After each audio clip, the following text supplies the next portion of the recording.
1 കൊരിന്തോസ് 9 അപ്പോസ്തോലന്റെ അവകാശം.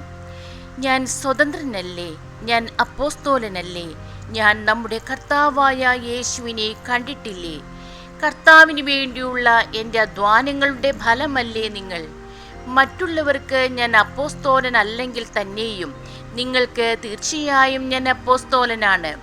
നിങ്ങൾ കർത്താവിൽ എൻ്റെ അപ്പോസ്തോല വൃത്തിയുടെ മുദ്രയുമാണ്. എന്നെ ചോദ്യം ചെയ്യുന്നവരോട് എനിക്കുള്ള മറുപടി ഇതാണ്: തിന്നുന്നതിനും കുടിക്കുന്നതിനും ഞങ്ങൾക്ക് അവകാശമില്ലേ? മറ്റ് അപ്പോസ്തോലന്മാരും കർത്താവിൻ്റെ സഹോദരന്മാരും കേപ്പായും ചെയ്യുന്നത് പോലെ സഹോദരിയായ ഒരു സ്ത്രീയെ കൊണ്ടു നടക്കാൻ ഞങ്ങൾക്കും അവകാശമില്ലേ? ജോലി ചെയ്യാതിരിക്കാൻ ബർന്നബാസിനും എനിക്കും മാത്രം അവകാശമില്ലെന്നോ? സ്വന്തം ചെലവിൽ സൈനിക സേവനത്തിന് പോകുന്നവനുണ്ടോ?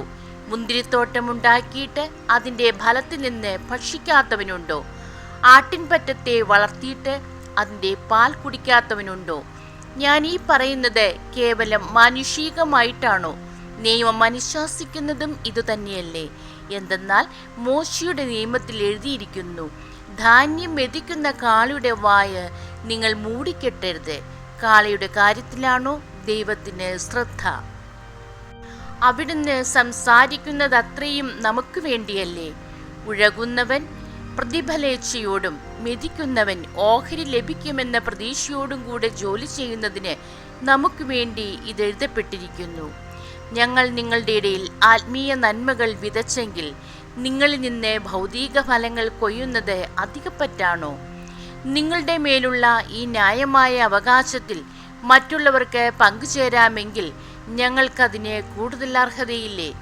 എങ്കിലും ഞങ്ങൾ ഈ അവകാശം ഉപയോഗപ്പെടുത്തിയിട്ടില്ല.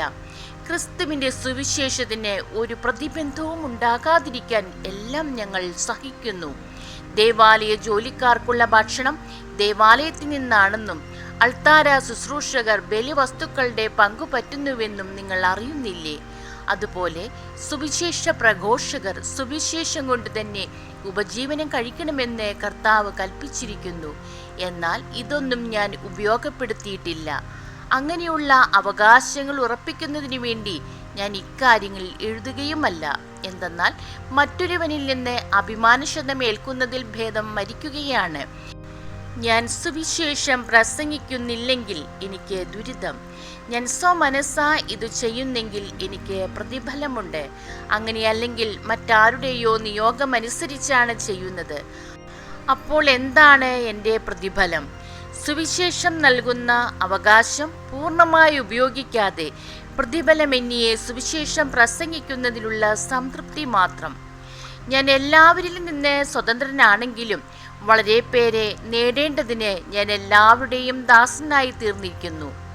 യഹൂദരെ നേടേണ്ടതിന് ഞാൻ അവരുടെ ഇടയിൽ യഹൂദനെ പോലെയായി, നിയമത്തിന് കീഴിലുള്ളവരെ നേടേണ്ടതിന് നിയമത്തിന് വിധേയനല്ലെന്നിരിക്കലും ഞാൻ അവരെ പോലെയായി, നിയമത്തിന് പുറമെയുള്ളവരെ നേടേണ്ടതിന് ഞാൻ അവർക്ക് നിയമമില്ലാത്തവനെ പോലെയായി. അതേസമയം ഞാൻ ദൈവ നിയമമില്ലാത്തവനായിരുന്നില്ല, പ്രത്യുത ക്രിസ്തുവിൻ്റെ നിയമത്തിന് അധീനനായിരുന്നു. ബലഹീനരെ നേടേണ്ടതിന് ഞാൻ അവർക്ക് ബലഹീനനായി. എല്ലാ പ്രകാരത്തിലും കുറേ പേരെ രക്ഷിക്കേണ്ടതിന് ഞാൻ എല്ലാവർക്കും എല്ലാമായി. സുവിശേഷത്തിൻ്റെ ഭാഗമാക്കുന്നതിന് വേണ്ടി സുവിശേഷത്തിന് വേണ്ടി ഞാൻ ഇവയെല്ലാം ചെയ്യുന്നു. മത്സരക്കളത്തിൽ എല്ലാ ഓട്ടക്കാരും ഓടുന്നെങ്കിലും സമ്മാനാർഹനാകുന്നത് ഒരുവൻ മാത്രമാണെന്നത് നിങ്ങൾക്ക് അറിഞ്ഞുകൂടെ? ആകയാൽ സമ്മാനം ലഭിക്കേണ്ടതിനായി നിങ്ങൾ ഓടുവിൻ. കായികാഭ്യാസികൾ എല്ലാ കാര്യത്തിലും ആത്മനിയന്ത്രണം പാലിക്കുന്നു. അവർ നശ്വരമായ കിരീടത്തിനു വേണ്ടിയാണ് അപ്രകാരം ചെയ്യുന്നത്, നാം അനശ്വരമായതിനു വേണ്ടിയും. ഞാൻ ഓടുന്നത് ലക്ഷ്യമില്ലാതെയല്ല. ഞാൻ മുഷ്ടിപ്രയോഗം നടത്തുന്നത് വായുവിൽ പ്രഹരിക്കുന്നത് പോലെയല്ല. മറ്റുള്ളവരോട് സുവിശേഷം പ്രസംഗിച്ച ഞാൻ തന്നെ തിരസ്കൃതനാകാതിരിക്കുന്നതിന് എൻ്റെ ശരീരത്തെ ഞാൻ കർശനമായി നിയന്ത്രിച്ച് കീഴടക്കുന്നു. ദൈവമേ, സ്തുതി അങ്ങേക്ക് യോഗ്യമാകുന്നു.